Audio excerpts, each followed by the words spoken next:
और ये हमको मिली है मेहता ऑटोमोबाइल हीरो इंदौर में से। किलोमीटर पर और स्पीड बता रहा है, एवरेज स्पीड 3.8 किलोमीटर लास्ट अपन चल। नीचे आओ तो आपको बाइबरी का ब्रेकिंग सिस्टम मिल जाएगा, टेलीस्कोपिक सस्पेंशन विद रिफ्लेक्ट हुआ है। इसमें एक विंडशील्ड लगाई जा सकती है जो पार्ट ऑफ एक्सेसरीज आती है। Welcome on my channel explore the way. So आज फ्रेम में आपको दिख रही है ऑल न्यू जूम 125 जो आती है हीरो की तरफ से, और ये हमको मिली है मेहता ऑटोमोबाइल हीरो इंदौर में से।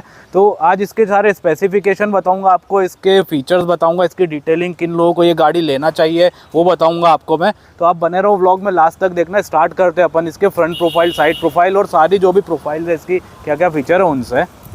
स्टार्ट करते हैं अपन इसके फ्रंट प्रोफाइल से। सबसे ऊपर अपन देखें 2 साइड मिरर्स, यहाँ पे ग्लॉसी सा एक एलिमेंट आ रहा है, मीटर यहाँ लगा हुआ है। इसमें एक विंडशील्ड लगाई जा सकती है जो पार्ट ऑफ एक्सेसरीज आती है वो यहाँ तक आती है। थोड़ा नीचे आते हैं नंबर प्लेट माउंट, हीरो की यहाँ पे बैजिंग, लाइट्स इसकी यहाँ पे दी हुई है। लाइट्स जो है ना फुल्ली एलईडी सेटअप है और यहाँ बीच में डीआरएल लगी हुई है। थोड़ा नीचे आते ये मडगार्ड काफ़ी अच्छा है, फाइबर बिल्ड है, काफ़ी चौड़ा है। नीचे टायर है, टायर सेक्शन अभी आपको बताता हूँ मैं क्या सेक्शन का टायर है ये, और टेलीस्कोपिक सस्पेंशन है। तो ये है इसका फ्रंट प्रोफाइल। तो ये देखो फ्रंट से कैसी लगी आपको कमेंट करके बताओ मुझे। सो स्टार्ट करते हैं अपन गाड़ी के राइट वाले प्रोफाइल से। राइट वाले प्रोफाइल में यहाँ पे इंडिकेटर लगा हुआ है, यहाँ पे ग्रे कलर का एक अलग से एलिमेंट लगा हुआ है और यहाँ पे लाइट ग्रे कलर से अलग सा लगा हुआ है। कुछ स्पेस दी हुई है यहाँ पे सामान रखने के लिए। 125 की बैजिंग है यहाँ पे। बीच में यहाँ पे देखोगे अच्छी खासी स्पेस है, लेग स्पेस अच्छी दी हुई है। थोड़ा नीचे आओगे तो यहाँ पे ये एयर वेंट टाइप का दिया हुआ है, पर यहाँ पे एयर वेंट देने का क्या मतलब है पता नहीं, मुझे समझ नहीं आया। और जो है ये अपने फुटरेस्ट थोड़े से प्लास्टिक के हैं और अच्छे खासे मजबूत है। एयर इनटेक के लिए यहाँ पे फैन लगाया हुआ है। एग्जॉस्ट इसका, थोड़ी सी इसकी ऑयल नॉब है ना अजीब सी लग रही है, थोड़ी ज़्यादा बाहर निकली। आपको कैसी लग रही है कमेंट करके बताओ। थोड़ा पीछे हो गए, यहाँ पे जूम एक्सटेक की बैजिंग मिल जाएगी। स्प्लिटर ग्रैब रेल दिया हुआ है यहाँ पे, उधर का अलग इधर का अलग। ब्रेक लाइट इसकी 2 पार्ट में, उधर की अलग है इधर की अलग है, इधर वाली यहाँ पे। इंडिकेटर्स में पूरा मोटरसाइकिल टाइप लगा के दिए हुए हैं क्योंकि ये क्रॉस वेरिएंट है इसलिए। और ये कुछ इसका मडगार्ड पीछे वाला। तो ओवरऑल इसका लुक आपको कैसा लगा कमेंट करके बताओ मुझे। सो अब अपन स्टार्ट करते हैं इसके लेफ्ट वाले प्रोफाइल से। सिमिलरली इंडिकेटर दिया हुआ है, ब्रेक दिया हुआ है यहाँ पे। ब्रेक में यहाँ पे भी डिवाइडर दिया हुआ है ताकि इन केस ऑफ इमरजेंसी ये पूरा नहीं टूटे, यही टूटे। और थोड़ा नीचे आओ तो आपको बाइबरी का ब्रेकिंग सिस्टम मिल जाएगा, टेलीस्कोपिक सस्पेंशन विथ रिफ्लेक्टर्स। यहाँ पे i3 इसकी बैजिंग दी हुई है। ये वही टेक्नोलॉजी है जो आपने हमारे लास्ट व्लॉग में देखा था, ग्लैमर और एक्सट्रीम वाली, जिसमें गाड़ी 45 की स्पीड के ऊपर जाती है, 80 से 45 बहुत जल्दी आ जाती है स्पीड कम करने के लिए वाली। और 125 सीसी का बैजिंग दिया हुआ है। वही सामान रखने का स्पेस, लेग स्पेस, नीचे एयर वेंट इस साइड भी दिया हुआ है। साइड स्टैंड लगाने की स्पेस है पर अवेलेबल नहीं अभी। थोड़ा फुटरेस्ट बिल्कुल सिमिलर वही जो अपना आ रहा था, प्लास्टिक और मिक्स मटेरियल में। और इंजन यहाँ पे ये दिया हुआ है, देखो इंजन केसिंग और एयर फिल्टर यहाँ पे। शॉकर इस साइड ही दिया हुआ है इसका, किक यहाँ पे लगी हुई है, पीछे इसका टायर अगर। तो ये है कुछ इसका प्रोफाइल और जूम की बैजिंग यहाँ पे एक्स्ट्रा। कैसा लगा कमेंट करके बताओ। तो अभी तक आप लोगों ने देखा इसका front profile, left profile, right profile. अब लेके चलता हूँ मैं आपको टेल प्रोफाइल की तरफ। तो ये देखो गाइस, टेल प्रोफाइल देखो इसका, कितना सेक्सी टेल है इसका। मतलब ऊपर से स्प्लिटर ग्रैब रेल से अगर आप देखना स्टार्ट करो, बीच में फ्यूल टैंक का जो फ्यूल लीड दिया हुआ है, उधर जूम की बैजिंग लगा के अलग से दिया हुआ है सीट पे। मतलब यहाँ से भी आप देख रहे हो टेल से भी, तो जूम इधर भी दिख रहा है, एक्सटेक लिखा हुआ, और इधर भी बहुत ईजिली विजिबल हो रहा है। ब्रेक लाइट्स इसकी दोनों तरफ। अनफॉर्चुनेटली इसमें हमको हैजार्ड सिस्टम कहाँ से ऑन हो रहा है वो समझ नहीं आ रहा, या है भी या नहीं है पता नहीं, तो वो मिला नहीं। तो हमने एक इंडिकेटर चालू करके आपको बताया कि देखो इंडिकेटर्स में मैट्रिक्स स्टाइल के डले हुए हैं, ये जो जल रहे हैं ना याले। थोड़ा नीचे आओ तो मडगार्ड पूरा सेफ्टी देता है आपको मड से। और नीचे आओ तो टायर काफ़ी अच्छा खासा टायर सेक्शन है। टायर सेक्शन अभी बताता हूँ मैं आपको आगे पीछे के, जब अपन टायर की बात करेंगे। तो ये है कुछ इसका टेल प्रोफाइल। साइलेंसर भी काफ़ी अच्छा नज़र आता है, ये देखो यहाँ से। मतलब ओवरऑल प्रोफाइल देखो इसकी कैसी लग रही है कॉमेंट करके बताओ आप लोग मुझे। सो व्यूअर्स, अगर अपन इसके टायर सेक्शन की बात करते हैं अब, तो देखो पीछे की साइड जो है ना 110 80 14 ये सेक्शन का टायर है। और पीछे जो है वो मैं बताता हूँ आपको 120 70 14 ये टायर है इसका। और दोनों ही एलॉय में आ रहे हैं, आगे भी और पीछे भी। बाइबरी का डिस्क आगे लगा हुआ है, पीछे ड्रम ब्रेक्स है। तो काफ़ी अच्छी कंट्रोलिंग मिल जाती है वैसे गाड़ी में। अभी चला के भी देखी मैंने, बट राइड इंप्रेशन के टाइम आपको और अच्छे से बता पाऊँगा। तो कुछ ओवरऑल ये टायर सेक्शन है इसके। व्यूअर्स, अब आप लोगों को चेकआउट कराता हूँ इसका पूरा डैशबोर्ड। यहाँ से कुछ इस टाइप से लुक आता है इसका। यहाँ पे अपने जो ब्रेकिंग यहाँ पे ये दिख रही है, और बैलेंसर लगे हुए हैं, यहाँ पे स्विचेस दिए हुए हैं। इंडिकेटर के स्विच काफ़ी अच्छा लगे। ये वाला पैटर्न दिया हुआ है, हॉर्न का स्विच, पास भी एसी में लाइट के स्विच में पास और वो सारा।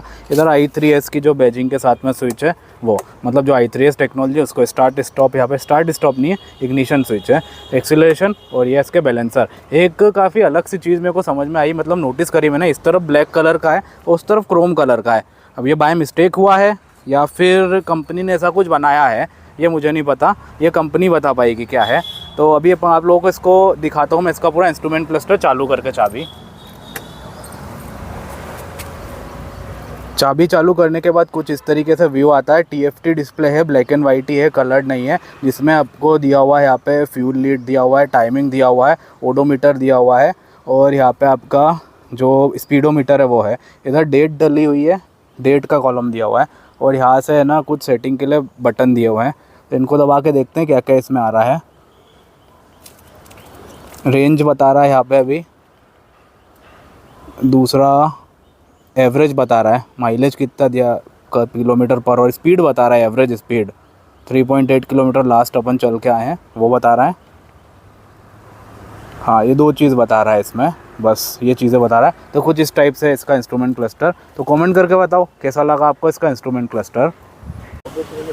सो व्यूअर्स, एक बार आप लोगों को चेकआउट कराता हूँ लगेज स्पेस, स्पेशली अगर स्कूटर हो और लगेज स्पेस चेक नहीं कराई जाए तो फिर कैसे काम चलेगा। तो ये देखो स्पेस है ना इसकी लगभग 28 से 30 लीटर की तो ईजिली होगी, जिस हिसाब से डीप है ना, देखो कितनी डीप है। इसमें अपनी किट आ जाती है, फर्स्ट एड किट और टूल्स आ जाते हैं और कुछ ये चीज़ आ जाती है। तो ये है इसकी लगेज स्पेस। आप मान के चलो ये कम से कम 28 से 30 लीटर की स्पेस ज़रूर होगी, इससे कम तो नहीं होगी जितनी ये डीप है। मतलब एक स्पोर्टी स्कूटर में अगर इतनी स्पेस मिल रही है ना लगेज स्पेस, तो काफ़ी अच्छी खासी लगेज स्पेस हो रही है। थोड़ा सा लेग स्पेस इसमें मेरे को डिसअपॉइंट करी है क्योंकि अच्छे से मतलब पैर आ नहीं पा रहा था मेरा, बाकी लगेज स्पेस ने बिल्कुल मतलब सेटिस्फाइड कर दिया है। बट ठीक है, लेग स्पेस कम होने का एक कारण ये भी हो सकता है क्योंकि यहाँ पे भी इन्होंने यूटिलिटी स्पेसेस दी हुई है, दैट्स वाई वो थोड़ी कम यहाँ पे हो गई है इसलिए। बाकी बढ़िया है, ओवरऑल अच्छी है, दोनों चीज़ ही ठीक ठाक है। तो आपको कैसी लगी ये कमेंट करके बताओ मुझे। आजकल ना गाड़ियों में चार्जिंग की फैसिलिटी बहुत ज़्यादा ज़रूरी हो गई है। तो यहाँ पे ना एक अपना नॉर्मल USB टाइप का चार्जर दिया हुआ है, बट आजकल तो टाइप C का ज़माना है, पर ठीक है USB भी है तो कोई प्रॉब्लम नहीं, कनेक्टर इजीली मिल जाते हैं, दिया हुआ है वही बहुत बड़ी बात है। मतलब काफ़ी अच्छी चीज़ है अगर ये दिया हुआ है। तो ये यहाँ पे नीचे की साइड रहता है, जो आपकी स्पेस है ना यूटिलिटी स्पेस, इसमें नीचे की साइड यहाँ पे ये बंद भी हो जाता है, ढक्कन भी है इसका, खुल भी जाता है। तो ये बहुत बढ़िया चीज़ लगी मेरे को इसमें। Zoom X-Tech 125 में एग्जॉस्ट काफ़ी सेक्सी लगा हुआ है। इसकी आवाज़ सुनो एक बार आप लोग, ये देखो आपको आवाज़ सुनाता हूँ मैं।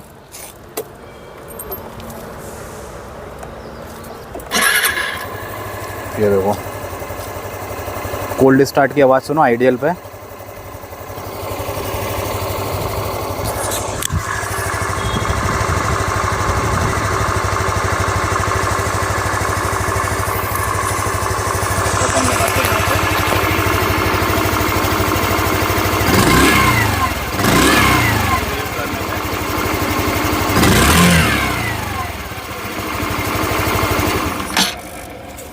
सो मेरा एक्सप्लोर द वेज के व्यूअर, अभी तक आप लोगों ने देखा इस गाड़ी का डिटेल रिव्यू जो है हीरो की Zoom 125 X-Tech, जो अवेलेबल है मेहता ऑटोमोबाइल हीरो सत्यसाई के सामने। तो ये गाड़ी आप लोगों को लेनी है तो वहाँ पे चले जाओ, सबसे पहले जाओ टेस्ट ड्राइव लो इसका, और मैं भी एक टेस्ट राइड का रिव्यू इसका बना दूंगा। तो डिटेल रिव्यू आपको कैसा लगा कमेंट करके बताओ। तो अब एक वर्डिक्ट बताता हूँ, ये गाड़ी किन लोगों को लेनी चाहिए। ये बेसिकली ना यंगस्टर को काफ़ी अट्रैक्ट करेगी, क्योंकि ये जो इसका इंजन जो है ना, पंची इंजन 125 सीसी का 10.3 bhp का 9.8 Nm का टॉर्क जो ये दे रहा है, ये काफ़ी पंची इंजन है। मतलब एक अलग स्पोर्ट वाला फील देता है। आप चलाते हो ना एक स्पोर्ट बाइक वाला फील, एक स्पोर्ट स्कूटी बोल सकते हो इसको। तो ये यंगस्टर काफ़ी इसको अट्रैक्ट होंगे लेने के लिए। तो ये लेना भी उन्हीं लोगों को चाहिए ये गाड़ी, तो उन लोगों के लिए फाइनली यंगस्टर के लिए ले सकते हैं, कुछ एजेड लोग भी। बाकी अगर इसका पावर संभाल पाए तो नॉर्मल स्कूटर से फास्ट है, अच्छी खासी फास्ट है, कम फास्ट नहीं, अच्छी खासी फास्ट है, और एक काफ़ी अच्छे प्राइस रेंज में आती है। इसका प्राइसिंग वगैरह का सारा जो आपको डिस्क्रिप्शन में पता चल जाएगा, ऑन रोड क्या प्राइस में आ रही है ये सारी चीज़ें, और मेहता ऑटोमोबाइल का नंबर भी डाल रहा हूँ मैं, वहाँ पे आप जाके देख लेना। तो चैनल को सब्सक्राइब करो और जितना ज़्यादा से ज़्यादा हो शेयर करो, वीडियो अच्छा लगा हो, और जो नए सब्सक्राइबर हो वो आके मेरे को कमेंट में कुछ लिख के बताओ इसके बारे में, और नई चीज़ क्या जानना चाह रहे हो आप मेरे से मेरे चैनल पे। तो thank you so much for watching my vlog.